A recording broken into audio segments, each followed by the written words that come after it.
অনেক মোয়াক্কেলানার নকশা আছে, অনেক জিন ডাকার নকশা আছে। এই নকশা দিয়ে যদি করেন তাহলে একটা কালো ঘর থাকবে। এই কালো ঘরের মাধ্যমে কি ওই লোকটা তাকানো অবস্থায় সব কিছু দেখতে পারবে আপনি যে তারা কীভাবে শাস্তি দিতেছেন। ধরেন সাপোজ এরকম কিছু রোগী আসে যে রোগীদের শরীরে কত বিক্ষত থাকে, তাদের হাতে অসংখ্য দাগ থাকে, হ্যাঁ, তাদের শরীরে অনেকের কামসার দাগ থাকে, অনেক সময় কামড়েরও দাগ থাকে, অনেক সময় ছুরি দিয়ে কাটার দাগ থাকে। এই ধরনের যদি সমস্যা আপনারা দেখেন যে রোগীটার এই ধরনের সমস্যা, সেই ক্ষেত্রে আপনি এই আয়াতটা সূরা মাইদার 33 নম্বর আয়াতটা পড়ে শুধু কী করবেন, অর্ডার দিবেন যে আল্লাহর এই পবিত্র আয়াতের শক্তিতে এই জিনটা রোগীটারে যতটুকু কষ্ট দিচ্ছে এর সে দ্বিগুণ কষ্ট দেওয়া হোক। এই রোগীটার শরীরে যতগুলো আঘাত আছে এর সে ডাবল আঘাত দেওয়া হোক। সাথে সাথে দেখবেন যে তার হাত অটোমেটিক কী হইতেছে, কাটতেছে। ওই রোগীটারে যেমন কামচি দিছিল ওর হাতেও কি দ্বিগুণ কামচি দেওয়া আছে। ওই রোগীটারে যতটুকু কষ্ট দিছে ওর সে দ্বিগুণ সে কষ্ট পাবে এবং সে কষ্টে কী করবে,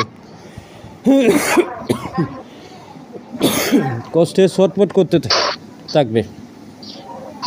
এবং এই আয়াতের বিশেষ একটা মুজাররম কৌশল যেটা, যে আপনি যেভাবে নিয়ত করবেন, যদি বলেন যে তার কি করা হোক, জবানটা বন্ধ করে দেওয়া হোক, সাথে সাথে জবান বন্ধ হয়ে যাবে।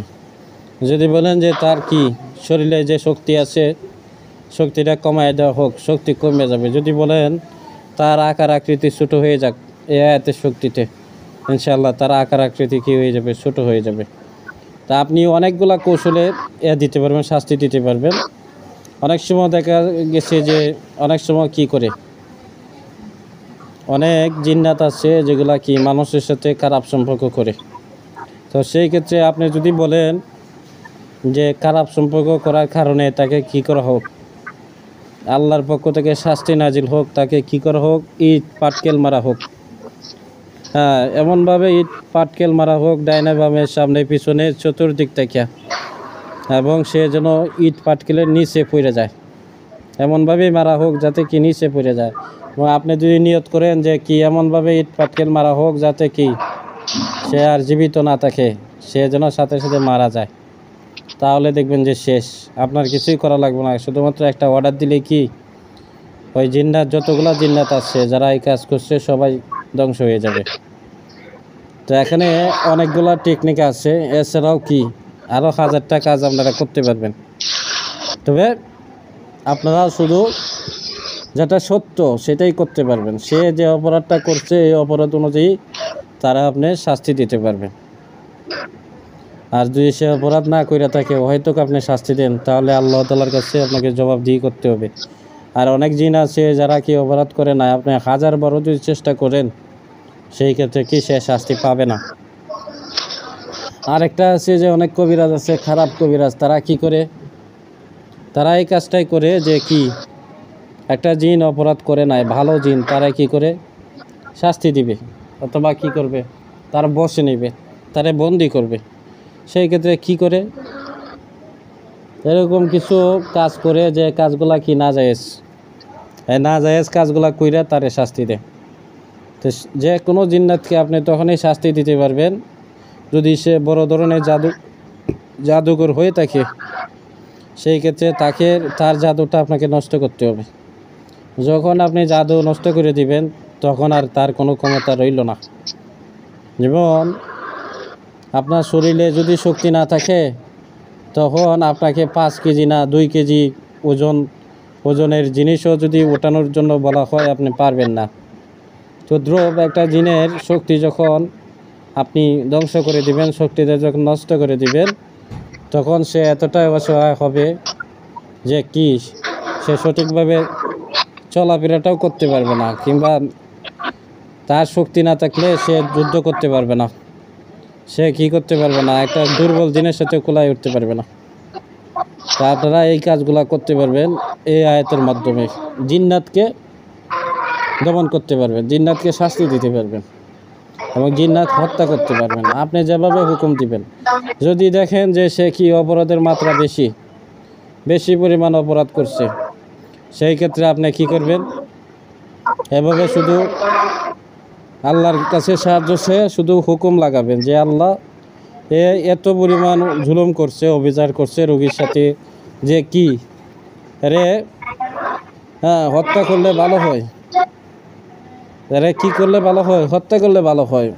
তাহলে কি করা হোক, আল্লাহ আপনার পক্ষ থেকে এরকম শাস্তি দেওয়া হোক যেন মুহূর্তের মধ্যে দমন হয়ে যায়, ধ্বংস হয়ে যায়, মৃত্যুবরণ করে। আপনাকে কিন্তু যে কোনো জিন্নাত থেকে শাস্তি দেন, আপনার সময় নষ্ট করলে তো লাভ নাই।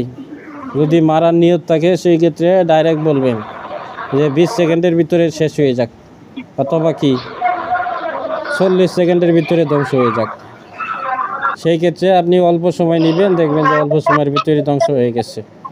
আর যদি একটা রোগীর শরীরে জিন থাকা অবস্থায় তারা পুরায় মারতে চান, অথবা কি ধ্বংস করে দিতে চান, একটু মিউট করেন, সেই ক্ষেত্রে কিন্তু একটু সময় বেশি লাগবে। আর রোগীর শরীরে না থাকা, যে জিনগুলো রোগীর শরীরে নাই, চোখের সামনে আছে অথবা আয়নাতে আছে অথবা যে কোনো জায়গায় দৃশ্যমান আছে, তাদেরকে যদি আপনি ধ্বংস করেন, মুহূর্তের মধ্যে ধ্বংস করে দিতে পারবেন, 20 সেকেন্ড, 15 সেকেন্ড, 10 সেকেন্ড। আর একটু মিউট করে নেন তো সবাই।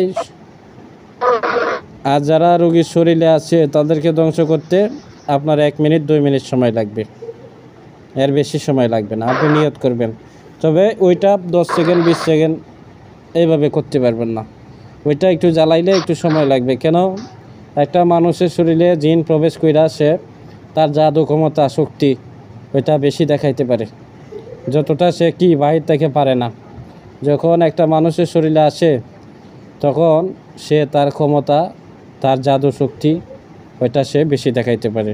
এই জন্য তারে আপনি জ্বালায় দেন অথবা জবাই দেন, পুরায় দেন, এই কাজটা করতে 1-2 মিনিট সময় লাগবে। আর এমনি বাহিরে যারা থাকে, চোখের সামনে অথবা আয়নাতে অথবা যে কোনো দর্পণে আপনি হাজির করে কাজ করতেছেন, সেই ক্ষেত্রে মুহূর্তের মধ্যে ধ্বংস করে দিতে পারবেন, 20 সেকেন্ড। তবে একটা কথা হচ্ছে, আপনারা যারা জিনগুলো ধ্বংস করবেন, যারা এই মুদাব্বির আছেন কাজগুলো করবেন, যদি জিন কোনো সময় জবাই দেন অথবা জিন হত্যা করেন, সেই ক্ষেত্রে তাদেরকে পুরাইয়া দিতে হবে। কেন পুরাইয়া দিতে হবে?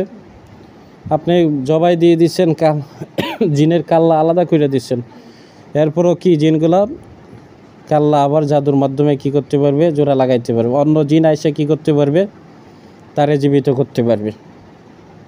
তার যে কাল্লাটা আলাদা করছেন ওইটা জাদুর মাধ্যমে আবার জোড়া লাগাইতে পারবে। এই জন্য আপনাকে কি করতে হবে, যদি কোনো সময় কোনো জিন জবাই দেন অথবা হত্যা করেন, তারে সম্পূর্ণ পুরাইয়া ছাই বানাই দিবেন। তখন আর সম্ভব না, তখন তারে জীবিত করা আর সম্ভব না।